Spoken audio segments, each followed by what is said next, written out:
आणखी एक मोठी बातमी, मुंबईमध्ये राज ठाकरेंसोबत लढण्याची इच्छा आहे, काँग्रेसला आवाहन करण्यात आलेलं आहे असं संजय राऊत म्हणाले।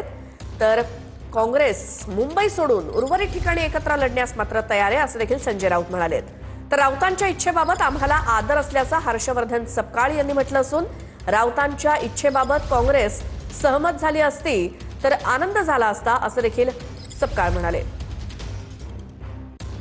खूप इच्छा आहे की महाविकास आघाडीमध्ये कोणत्याही प्रकारे मतभेद असू नयेत आणि राज ठाकरे यांच्यासह मुंबई महानगरपालिकेत आम्ही लढावं, म्हणजे काँग्रेसला आम्ही आवाहन केलेलं आहे। पण काँग्रेसच्या नेत्यांना मुंबई स्वतंत्रपणे लढायची आहे, मुंबईच्या बाहेर ते एकत्र यायला तयार आहे, मुंबई सोडून।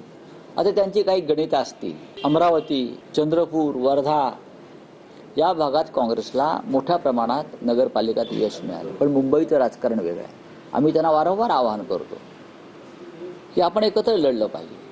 जर भारतीय जनता पक्षाचा पराभव करायचा असेल तर आपल्याला एकत्र येणं गरजेचं आहे, मतभेद बाजूला ठेवून। त्यांची इच्छा आहे, याच्याबद्दल आम्हाला पूर्णतः आदर आहे आणि त्यांच्या इच्छेच्या अनुषंगानं काँग्रेस सहमत जर झाली असती तर आनंद त्याच्यामध्ये असता। मात्र एकंदरीत सर्व ही परिस्थिती बघता आमचे प्रभारी जे रमेश चेन्नीतलाजी यांनी देखील आमचा जो निर्णय हा सविनय आहे आणि मैत्रीपूर्ण लढतीच्या अनुषंगाने आहे।